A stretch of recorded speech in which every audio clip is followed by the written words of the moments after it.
پشتی هجمارک زور یا گشتن دناف برا بغدا و هولردا پشتی زنجیرک دور و درش یا دانستاندران شاند دانستاندکار هرم بسلوکات یا قوات طالبانی جیگر سلوک جواتا و وزیران شیا بگهیتا هندک انجام دلخوشکرو الاسط ویماندی بونه.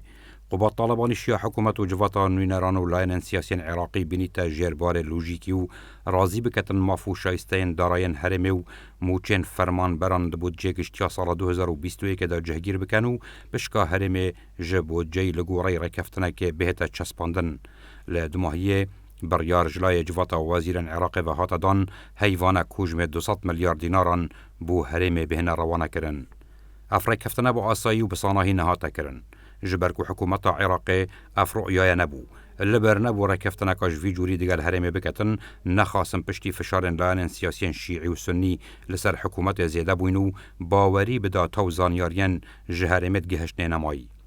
افرای کفتنه انجام بدهان سردان و کمبونن قوات طالبانی و شاندید گلدابون لبغدا. ایکم سردان و گرادان استاندنان لمها نیسان سال 2020 دست بکر. قوات طالبانی لوب یک پیک اینا بو گهاندنا زانیاریان راست و درستن هرم بو بغدا.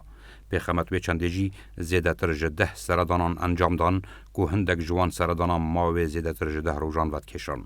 قوات طالبانی ده سردانان خودان اچار دبو زیده باری حکومت و جواتا نینراو لاین سیاسی کمبونان دگل روزنامه‌وان و چالاکوان مدنی و آبوری نسانجی انجام بدتن تنه جبو راز بکرنا و تگهشتنا شاشال سر هرم درست بوی. لدو ماهیه قوات طالبانی شیار کفتنه به بغداد دتا امضا کرنو گم یا خوب گهین تکنار آرام. اف بهن فرهی و ماندی بونه جه حیبتی و رزگرتنا همو لاینکو چافدیرن و پروسه بو. نوکه حکومت بغداد بریارده حیوانه 200 میلیارد دیناران بو هرم روانه بکتن. هر جه ایکی کانینا ایکی آف ساله جی بهت هجمارتن.